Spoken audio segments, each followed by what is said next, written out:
Hello நண்பா. கோடீஸ்வரர்களுக்கு மட்டும் தெரிஞ்ச அந்த ஒரு சீக்ரெட் உங்களுக்கும் தெரிஞ்சா உங்க வாழ்க்கை முழுக்க மாறிடும்னு சொன்னா நம்புவீங்களா?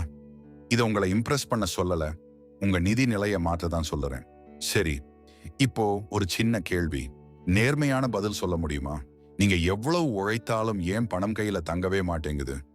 ஏன் சிலர் மட்டும் அள்ள அள்ள குறையாத பணத்தோட அமைதியா, ஆடம்பரமா, நிம்மதியா வாழ்றாங்க? அவங்க நம்மளை விட அதிகமாக உழைக்கிறதாலா? அவங்களுக்கு அதிர்ஷ்டம் கூடுதலா? இல்ல அவங்க தெரிஞ்சிருக்கும் சில விதிகள் நமக்கு தெரியாததால தான் வித்தியாசம். பணம் சம்பாதிப்பது ஒரு விஷயம், பணத்தை கையில தங்க வைப்பது மற்றொரு விஷயம். பணம் எல்லாரிடமும் வரும், ஆனா அது யாரிடம்தான் தங்கணும்னு பணம் தானே முடிவு பண்ணும். பணம் எங்கே தங்க வேண்டும் என்பதை தீர்மானிக்கும் 8 சக்தி வாய்ந்த விதிகளை சாணக்கியர் கூறுகிறார். இவை சாதாரண பண யுக்திகள் அல்ல, உங்களைய கோடீஸ்வரர்களின் வரிசையில் நிறுத்தக்கூடிய செல்வத்தை பாதுகாக்கும் ரகசிய விதிகள். சாணக்கியர் கூறுகிறார், செல்வம் என்பது சம்பாதிப்பதால் வராது, அதை காக்கும் அறிவால் நிலைக்கும். சாணக்கியர் வகுத்த இந்த 8 விதிகள் பணத்தை கையாளும், உங்கள் அறிவை மாற்றும், உங்கள் வாழ்க்கையை செல்வத்தின் உயர்ந்த நிலைக்கு கொண்டு செல்லும், உங்களை ஒரு கோடீஸ்வரராக உருவாக்கும். ஒவ்வொரு விதியும் பணத்தை பற்றிய உங்கள் சிந்தனையை தெளிவாகவும் கூர்மையாகவும் மாற்றும். ஒரு எண்ணம் மாறினால் ஒரு முடிவு மாறும், ஒரு முடிவு மாறினால் உங்க வாழ்க்கையே மாறும். சாணக்கியர் இன்னும் எச்சரிக்கிறார், அறிவில்லா வருமானம் நாளை சுமையாக மாறும்.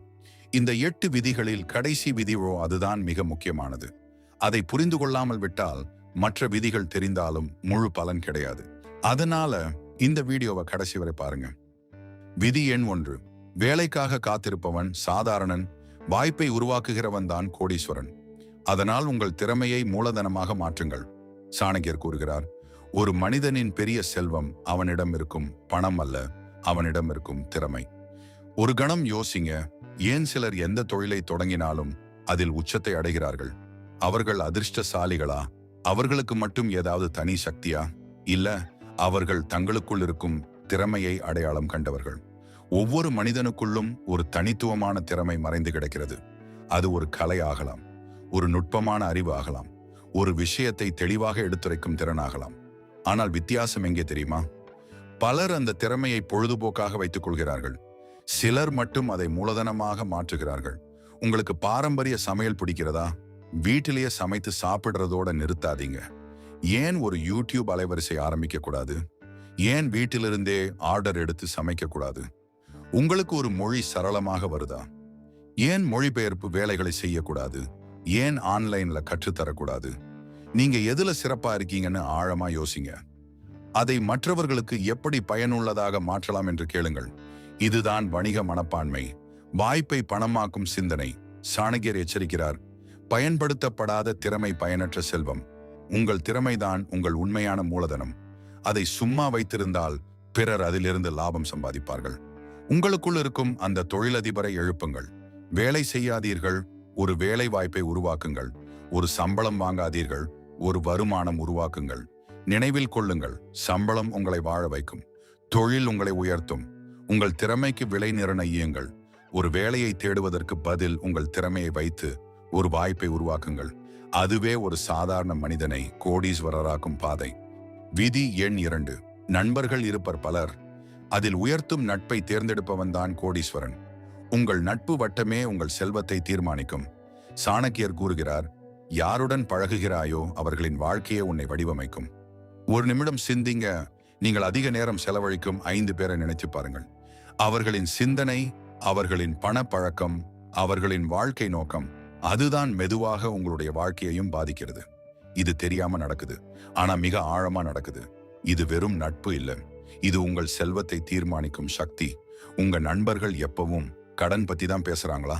புதிய மொபைல், புதிய கார் போன்ற தேவையில்லாத செலவுகள் பத்தி தான் பெருமை பேசுறாங்களா?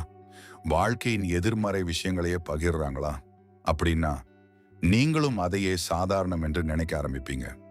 கடன் வாழ்க்கை உங்களுக்கு இயல்பாகிவிடும். உங்கள் செலவுகள் அதிகரிக்கும், உங்கள் சேமிப்பு குறையும், உங்கள் பண வளர்ச்சி நின்றுவிடும்.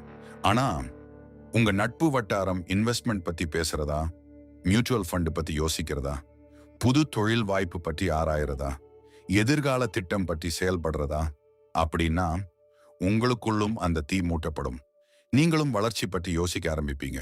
நீங்களும் முன்னேற்ற பாதையில நடக்க தொடங்குவீங்க. பெரிய கோடீஸ்வரர்கள் ஒரு விஷயம் நன்றாக புரிந்திருக்கிறார்கள். சூழல் மனிதனை உருவாக்கும், நட்பு மனநிலையை தீர்மானிக்கும், மனநிலை வருமானத்தை தீர்மானிக்கும். அதனால்தான் அவர்கள் தங்களை விட அறிவில் முன்னேறியவர்களுடன் பழகுவார்கள். தங்களை முன்னேற்றும் நட்பையே தேர்வு செய்வார்கள். எதிர்மறை மனநிலையிலிருந்து விலகுவார்கள். நினைவில் கொள்ளுங்கள், உங்கள் நண்பர்கள் உங்கள் எதிர்காலத்தை அமைதியாக வடிவமைக்கிறார்கள். நீங்க கழிக்கும் நேரம் உங்கள் வங்கி கணக்கில் பிரதிபலிக்கும். உங்கள் நட்பை மாற்றுங்கள், உங்கள் வாழ்க்கை திசை மாறும். இது வெறும் நட்பு இல்லை, இது உங்கள் எதிர்காலத்துக்கான ஒரு நீண்டகால முதலீடு. விதி எண் 3. பணம் சம்பாதிப்பவன் சாதாரணன், அதை காக்கிறவன் தான் கோடீஸ்வரன். சாணக்கியர் கூறுகிறார், சம்பாதித்த செல்வம் காக்கப்படாவிட்டால் அது நீர் போல் வழிந்து போகும். ஒரு உண்மையான கேள்வி, நீங்க சம்பாதிக்க கஷ்டப்படுறீங்களா அல்ல பாதுகாக்க கஷ்டப்படுறீங்களா? நம்மில் பெரும்பாலானவர்கள் சம்பாதிக்க தெரியும், ஆனா பாதுகாக்க தெரியாது. நிறைய பேர் கடினமா உழைத்து நல்ல வருமானம் பெறுவாங்க, ஆனா திட்டமிடாமல் செலவு பண்ணுவாங்க. வருமானம் வந்த வேகத்திலே அது போயிடும். பின்னர் நிதி நெருக்கடியில சிக்குவாங்க. இதுதான் வித்தியாசம். சாதாரண மனிதன் பணம் வந்ததும் செலவு பற்றி யோசிப்பான். கோடீஸ்வரன் பணம் வந்ததும் அதை எப்படி பாதுகாப்பது என்று யோசிப்பான். ஏன் தெரியுமா? கோடீஸ்வரர்கள் ஒரு விஷயம் நன்றாக புரிந்திருக்கிறார்கள். செல்வத்தை வெளிப்படையாக காட்டுவது ஆபத்து. ஆடம்பரம் தேவையற்ற கவனத்தை ஈர்க்கும். அந்த கவனம் பொறாமையை உருவாக்கும். பொறாமை அழுத்தத்தை உருவாக்கும். அழுத்தம் தவறான முடிவுகளை உருவாக்கும். அந்த தவறான முடிவுகள் தான் இறுதியில் செல்வத்தை குறைக்கும். அதனால்தான் அவர்கள் செல்வத்தை விளம்பரப்படுத்த மாட்டார்கள். அமைதியாக நிர்வகிப்பார்கள். தங்கள் பணத்தை எப்படி பாதுகாப்பது, எப்படி முதலீடு செய்வது என்பதில் தீவிரமாக கவனம் செலுத்துவார்கள். இதன் மூலம் தங்கள் செல்வத்தை நிலைநிறுத்தி மேலும் பெருக்குவார்கள். ஒவ்வொரு மாதமும் உங்கள் வருமானத்தில் குறைந்தது 20% சேமியுங்கள். அதை வெறும் சேமிப்பாக வைக்காதீங்க. நீண்ட கால நோக்குடன் முதலீடு செய்யுங்கள். திட்டமிட்டு வளர்த்துக் கொள்ளுங்கள். சாணக்கியர் நமக்கு சொல்லும் அடிப்படை உண்மை, காக்கப்படும் செல்வமே பெருகும் செல்வம். சம்பாதிப்பதை மட்டும் நினைக்காதீங்க. அதை எப்படி பாதுகாப்பது, அதை எப்படி பெருக்குவது, அதில்தான் உங்கள் முழு கவனம் இருக்க வேண்டும்.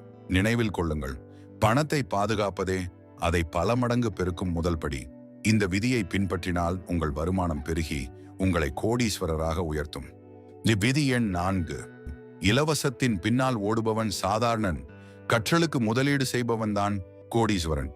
சாணக்கியர் கூறுகிறார், மிக எளிதாக கிடைப்பது மிக உயர்ந்த மதிப்பை தராது. ஒரு நேர்மையான கேள்வி இலவசம்னு கேட்ட உடனே நம்மில் பலருக்கு ஒரு தனி ஆர்வம் வந்துடும் இல்லையா? இது இலவசமா கிடைக்குதா, விடுவோமா? உடனே அதை தேடி ஓடுவோம். அதுதான் மாயை. இலவசத்தின் மாயையில் விழாதீர்கள். நம்மில் பலர் இலவசத்தை வாய்ப்பு என்று நினைக்கிறோம். ஆனா கோடீஸ்வரர்கள் இந்த மாய வலைக்குள் ஒருபோதும் மயங்க மாட்டார்கள். ஏன்னா அவங்களுக்கு தெரியும், இலவசமா கிடைக்கிற பல விஷயங்கள் பெரும்பாலும் முழுமையா இருக்காது. நிறைய தவறான தகவல்கள் இருக்கலாம், அல்லது உங்க மதிப்புமிக்க நேரத்தையும் சக்தியையும் வீணடிக்கும். உதாரணத்துக்கு, ஒரு புதிய விஷயத்தை கத்துக்கணும்னு நினைக்கிறீங்கன்னா இலவசமா கிடைக்கிற காணொலியை பார்த்து கத்துக்கலாம்னு நினைப்பீங்க. ஆனா அந்த காணொலி அரைகுறையா இருந்து உங்க நேரத்தை வீணடிச்சு சரியான வழிகாட்டுதல் இல்லாமல் போகலாம். இதனால நீங்கள் தவறான முடிவுகளை எடுத்து மிகப்பெரிய இழப்பை சந்திக்கவும் வாய்ப்பு உண்டு. ஆனால் ஒரு நல்ல பயிற்சியில பணம் கட்டி படிச்சா தெளிவான முழுமையான அறிவை பெறுவீங்க. அந்த முதலீடு உங்களுக்கு பன்மடங்கு பலன் அளிக்கும். தரமான விஷயத்துக்காக முதலீடு செய்ய தயங்காதீங்க. ஒரு நல்ல புத்தகமாகட்டும், ஒரு முழுமையான பயிற்சி ஆகட்டும், ஒரு அனுபவமிக்க வல்லுநரின் ஆலோசனை ஆகட்டும், இவையெல்லாம் செலவு இல்லை. இவை வளர்ச்சியின் வேகத்தை அதிகரிக்கும் கருவிகள். நினைவில் கொள்ளுங்கள், இலவசத்தின் பின்னால் ஓடினால் நீங்கள் நேரத்தை இழப்பீர்கள். தரத்தில் முதலீடு செய்தால் நீங்கள் வாழ்க்கையை வெல்வீர்கள். குறைந்த விலை தேர்வு குறுகிய பலன் தரும். தரமான தேர்வு நீண்டகால செல்வம் தரும். இது வெறும் பணம் பற்றிய பாடம் இல்லை, இது உங்கள் முடிவெடுக்கும் தரத்தை உயர்த்தும் விதி. சாணக்கியர் நமக்கு சொல்லும் அடிப்படை உண்மை, செல்வம் சம்பாதிக்க வேண்டும் என்றால் முதலில் சரியான இடத்தில் முதலீடு செய்ய தெரிந்திருக்க வேண்டும். தரமான விஷயத்திற்கு பணம் செலவிடுவது செலவு அல்ல, அது உங்களை எதிர்காலத்தில் கோடீஸ்வரராக மாற்றும் முதலீடு. விதி எண் 5. வருமானம் வரும் எல்லாருக்கும் கணக்கிட்டு காப்பவன் தான் கோடீஸ்வரன். சாணக்கியர் கூறுகிறார், ஒழுங்கு உள்ள இடத்தில் வளம் உருவாகும், குழப்பம் உள்ள இடத்தில் வீழ்ச்சி உருவாகும். ஒரு நேர்மையான கேள்வி, உங்களுக்கு மாத வருமானம் தெரியும், ஆனா அது எங்கே போகிறது என்று முழுமையாக தெரியுமா? உங்களுக்கு தெளிவான பட்ஜெட் இருக்கிறதா? நீங்கள் தினசரி வரவு செலவை பதிவு செய்கிறீர்களா? அல்லது பணம் வருது, பணம் போகுது, ஆனா எங்கே போகுது தெரியலையா? நினைவில் கொள்ளுங்கள், பணம் எப்போதும் ஒழுங்கான இடத்தில் தான் தங்கும். குழப்பமான வாழ்க்கையை அது விட்டு ஓடிவிடும். உங்கள் வீட்டை எப்படி சுத்தமாகவும் ஒழுங்காகவும் வைத்திருக்கிறீர்களோ அதேபோல் உங்கள் பணத்தையும் ஒழுங்குபடுத்த வேண்டும். பணக்காரர்கள் என்ன செய்கிறார்கள் தெரியுமா? அவர்கள் வரவு செலவுகளை துல்லியமாக பதிவு செய்வார்கள். ஒரு தெளிவான பட்ஜெட்டை பின்பற்றுவார்கள். ஒவ்வொரு ரூபாயையும் திட்டமிட்டு செலவிடுவார்கள். நிதி முடிவுகளை உணர்ச்சியால் அல்ல, திட்டமிட்டு எடுப்பார்கள். அதனால்தான் அவர்களின் பணம் கசிந்து போகாது. அது கட்டுப்பாட்டில் இருக்கும். அது வளர்ச்சியில் இருக்கும். உங்கள் வாழ்க்கையில் நிதி ஒழுங்கு இல்லை என்றால் அது ஒரு ஓட்டை பானை மாதிரி. எவ்வளவு தண்ணீர் ஊற்றினாலும் அது தங்காது. அதே மாதிரி வருமானம் எவ்வளவு இருந்தாலும் ஒழுங்கில்லை எனில செல்வம் உருவாகாது. இன்றிலிருந்து தொடங்குங்கள். உங்கள் வருமானத்தை பதிவு செய்யுங்கள். உங்கள் செலவுகளை எழுதுங்கள். மாதாந்திர பட்ஜெட் அமைக்குங்கள். தேவையற்ற செலவுகளை கண்டறிந்து நிறுத்துங்கள். சாணக்கியர் நமக்கு கற்றுக் கொடுப்பது, கணக்கில் இருக்கும் பணமே கையில் நிலைக்கும். உங்கள் பணத்தை ஒழுங்குபடுத்துங்கள். அது எங்கிருந்து வருகிறது, எங்கே செல்கிறது, அதை தெளிவாக அறியுங்கள். பணத்திற்கு நீங்கள் கட்டுப்பாடு கொண்டால் பணம் உங்களுக்கு கட்டுப்பட்டதாகும். நினைவில் கொள்ளுங்கள், ஒழுங்கு உருவாக்கும் செல்வம் நிலையான செல்வம். இந்த விதியை புரிந்து கொண்டால் உங்கள் நிதி பயணம் வேகமாக முன்னேறும். நீங்களும் நிலையான கோடீஸ்வரராக மாறுவது உறுதி. விதி எண் 6. உணர்ச்சியில் செலவு செய்பவன் ஏழை, அறிவில் முடிவெடுப்பவன் கோடீஸ்வரன். சாணக்கியர் கூறுகிறார், உணர்ச்சியால் எடுக்கப்படும் முடிவு செல்வத்தை சிதைக்கும். நாம் இப்போது பார்க்க போகும் மிக முக்கியமான உண்மை என்ன தெரியுமா? பண விஷயத்தில் ஒருபோதும் உணர்ச்சி வசப்படக்கூடாது. ஆனால் நிஜ வாழ்க்கை எப்படி இருக்கிறது? இன்று மிகவும் மகிழ்ச்சி. ஒரு புதிய கைபேசி வாங்கலாமே, மனம் சோர்வாக இருக்கிறது. கடைகளுக்கு சென்றால் லேசாகிவிடும். இப்படி பல காரணங்களால் நாம் உணர்ச்சிக்காக செலவு செய்கிறோம். தேவைக்காக அல்ல. உணர்ச்சி வந்தவுடன் செலவு செய்தால் என்ன ஆகும்? சேமிப்பு கரைந்து போகும். முதலீடு குறைந்துவிடும். உழைப்பின் மதிப்பு சுருங்கும். இது மெதுவான வீழ்ச்சி. ஆனால் கோடீஸ்வரர்கள், அவர்கள் ₹1 செலவிட்டாலும் 100 தடவை யோசிப்பார்கள். இது உண்மையிலேயே தேவையா? இது என் நிதி வளர்ச்சிக்கு உதவுமா? இந்த செலவு என் முதலீட்டை பாதிக்குமா? அவர்கள் ஒரு சாதாரண நபர் போல அல்ல, ஒரு வணிக நிபுணர் போல முடிவெடுப்பார்கள். அவர்களிடம் கோபம், மகிழ்ச்சி, பயம், ஆசை, இந்த எந்த உணர்ச்சிக்கும் பணத்தை கட்டுப்படுத்த அனுமதி கிடையாது. அறிவுதான் கட்டுப்படுத்தும். அடுத்த முறை ஒரு பொருள் வாங்க வேண்டும் என்ற பேராவல் வந்தால் உடனே வாங்காதீர்கள். ஒரு நிமிடம் கண்களை மூடி யோசியுங்கள். இது அவசியமா, இல்லை ஆசையா? இந்த 2 வார்த்தைகளை பிரித்து பாருங்கள். அதுவே உங்கள் வாழ்க்கையை மாற்றும். நினைவில் கொள்ளுங்கள், பணம் எப்போதும் கூர்மையான அறிவை பின்தொடரும், உணர்ச்சிகளை அல்ல. செல்வமான வாழ்க்கைக்கு இதுதான் முதல் மற்றும் மிக முக்கியமான படி. இந்த விதியை உங்கள் மனதில் ஆழமாக பதிய வைத்து அதை நடைமுறையில் தொடர்ந்து பயன்படுத்தினால் நீங்கள் கோடீஸ்வரராகுவது உறுதி. விதி எண் 7. திட்டத்தை பேசுபவன் பலர், மௌனமாக செயல்படுபவன் தான் கோடீஸ்வரன். இப்போது நாம் பார்க்க போகும் 7வது ரகசியம் உங்கள் வெற்றியை பாதுகாக்கும் மிகப்பெரிய கவசம். அது என்ன தெரியுமா? உங்கள் திட்டம் நிறைவேறும் வரை அதை யாரிடமும் சொல்லாதீர்கள். இது கோடீஸ்வரர்கள் பின்பற்றும் மிக முக்கியமான ஆனால் மிகவும் எளிமையான ரகசியம். சாணக்கியர் கூறுகிறார், ஆரம்பித்த காரியம் நிறைவேறும் வரை அதை வெளியில் கூறாதே. நம்மில் பலர் என்ன செய்கிறோம்? ஒரு பெரிய யோசனை வந்தவுடனே நண்பர்கள், குடும்பத்தினர், சமூக வலைத்தளங்கள் எல்லாரிடமும் பகிர்ந்து விடுகிறோம். ஆனால் இது 2 விதமாக ஆபத்து. ஒன்று, தேவையில்லாத விமர்சனங்கள். இது சரியாக வராது, ரொம்ப கஷ்டம், உன்னால் முடியாது. இப்படி எதிர்மறை கருத்துக்கள் உங்கள் நம்பிக்கையை மெதுவாக உடைக்கும். மனம் சோர்ந்து திட்டத்தை கைவிடும் நிலை வரலாம். 2, உங்கள் யோசனை திருடப்படலாம். உங்கள் அற்புதமான யோசனையை மற்றொருவர் எடுத்துக்கொண்டு உங்களுக்கு முன் செயல்படுத்திவிட்டால் அவர்கள் வெற்றி பெறலாம். உங்கள் பல வருட உழைப்பு வீணாகலாம். ஆனால் கோடீஸ்வரர்கள், அவர்கள் தங்கள் திட்டங்களை மௌனமாக, ரகசியமாக செயல்படுத்துவார்கள். அவர்கள் வெற்றி பெற்ற பிறகுதான் வெளி உலகிற்கு தெரியும். அவர்கள் வெற்றியை பற்றி பேச மாட்டார்கள், அவர்கள் செயல் மூலமாக பேசுவார்கள். சாணக்கியர் கூறுகிறார், மௌனமாக திட்டமிட்டு செயல் புரிந்து வெற்றியால் உலகத்தை அறியச் செய். அதனால் நினைவில் கொள்ளுங்கள், பேசுவதில் கவனம் செலுத்தாதீர்கள், செயல்படுத்துவதில் கவனம் செலுத்துங்கள். ஒரு யோசனையை பற்றி பேசுவது எளிது, அதை செயல்படுத்துவதுதான் அரிய திறன். வெற்றி மட்டுமே உங்களை பற்றி பேசட்டும். இந்த ரகசியத்தை ஒருபோதும் மறந்துவிடாதீர்கள். மௌனம் காக்கும் மனிதன் அதிகம் சாதிப்பான், இறுதியில் கோடீஸ்வரனாக உயர்வான். விதி எண் 8. பணத்தை பயப்படுபவன் அடிமை, அதை விளையாட்டாக ஆளுபவன் தான் கோடீஸ்வரன். இந்த 7 ரகசியங்களோடு சேர்த்து நீங்கள் கண்டிப்பாக தெரிந்து கொள்ள வேண்டிய ஒரு 8வது போனஸ் விதி இருக்கிறது. அது என்ன தெரியுமா? பணத்தை ஒரு சுமையாக அல்ல, ஒரு விளையாட்டாக பார்ப்பது. சாணக்கியர் கூறுகிறார், பணத்தை சுமை என காண்பவன் அதை சுமப்பான், பணத்தை சவால் என காண்பவன் அதை வெல்வான். பெரும் செல்வந்தர்கள் பணத்தை பார்த்தாலே பயப்பட மாட்டார்கள், அதை ஒரு பிரச்சனையாக நினைக்க மாட்டார்கள். அது அவர்களுக்கு ஒரு சவால், ஒரு சுவாரஸ்யமான விளையாட்டு. ஒரு விளையாட்டில் என்ன இருக்கும்? விதிகள் இருக்கும், உத்திகள் இருக்கும், வெற்றி இருக்கும், தோல்வி இருக்கும். அதே போல பண உலகிலும் விதிகள் இருக்கின்றன. அவர்கள் அந்த விதிகளை கற்றுக்கொள்கிறார்கள், உத்திகளை உருவாக்குகிறார்கள். தோல்வி வந்தாலும் பயப்பட மாட்டார்கள். இந்த முறை நான் இழந்தேன், அடுத்த முறை எப்படி ஜெயிப்பது என்று யோசிப்பார்கள்.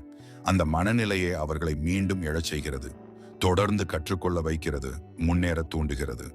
பணத்தை பற்றிய பயத்தை விடுங்கள், அதை ஒரு சுவாரஸ்யமான விளையாட்டாக கருதுங்கள்.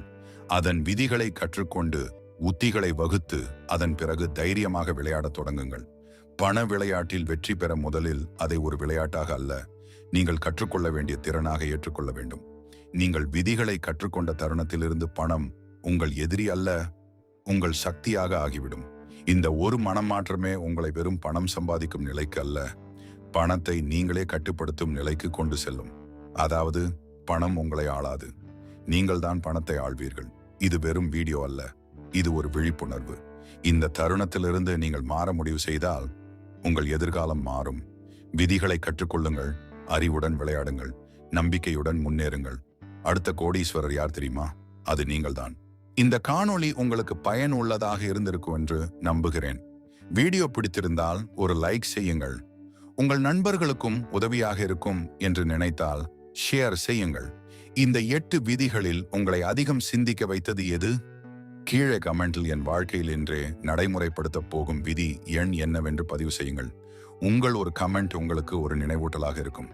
இப்படிப்பட்ட பயனுள்ள வீடியோக்களுக்கு நம்ம மைண்ட் க்ரோத் தமிழ் சேனலை சப்ஸ்கிரைப் செய்து நோட்டிஃபிகேஷனை ஆன் பண்ணிக்கொள்ளுங்கள். நம்ம மைண்ட் க்ரோத் தமிழ் குடும்பத்தில் நீங்களும் இணைந்து வளர்ச்சி பயணத்தை இன்றே தொடங்கலாம். அடுத்த வீடியோவில் சந்திப்போம். நன்றி, வணக்கம்.